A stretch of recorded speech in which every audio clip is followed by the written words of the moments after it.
Hello guys. അപ്പം ഞാൻ കഴിഞ്ഞ ദിവസം നമ്മുടെ ബ്രാൻഡ് ന്യൂ ഡേ കിട്ടും, സ്പൈഡർമാൻ ബ്രാൻഡ് ന്യൂ ഡേ എന്ന് വെച്ച് ഇന്നലെ സംഭവം അടിപൊളിയാണ്. എന്താ അത് കണ്ട് വീട്ടിൽ വന്നു കഴിഞ്ഞപ്പോഴാണ് ഞാൻ ബാറ്റ്മാനെ പറ്റി ഓർത്തത്. അങ്ങനെ ഓർത്തിരുന്നപ്പം എനിക്ക് മനസ്സിലായ കുറേ കാര്യമുണ്ട്. നമ്മളൊക്കെ സ്പൈഡേഴ്സാണ് എന്ന് വെച്ചാൽ നമ്മളൊക്കെ സ്പൈഡർമാൻ്റെ ആൾക്കാരാണ്. എന്താണെന്ന് വെച്ചാൽ നിങ്ങൾ തന്നെ ഓർക്കുക, സ്പൈഡർമാൻ നമ്മളെപ്പോലെ പാവപ്പെട്ട ഒരു വീട്ടിലെയാണ്. അത്ര വലിയ റിച്ചൊന്നുമല്ല. ബാറ്റ്മാൻ അങ്ങനെയല്ല, ആൾ നല്ല റിച്ചാണ്.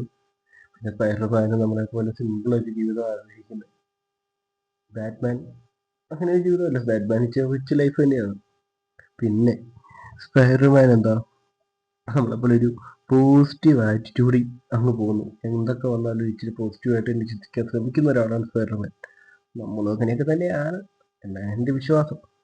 പിന്നെ പ്രശ്നങ്ങൾ എത്ര പോസിറ്റീവായിട്ട് എത്ര നന്നായിട്ട് നടന്നാലും എങ്ങനെയും പ്രശ്നങ്ങൾ തലേ വന്ന് വീണിരിക്കും. ചെല്ലുന്നിടത്തൊക്കെ പ്രശ്നങ്ങളായിരിക്കും.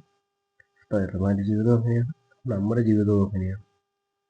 പിന്നെ നെറ്റ് സ്പൈഡർമാൻ ആകപ്പാടെയുള്ള വ്യത്യാസം എന്ന് പറഞ്ഞാൽ സ്പൈഡർമാൻ വല എറിയും, നമ്മളുള്ള വലയിൽ ചെന്ന് വീഴും.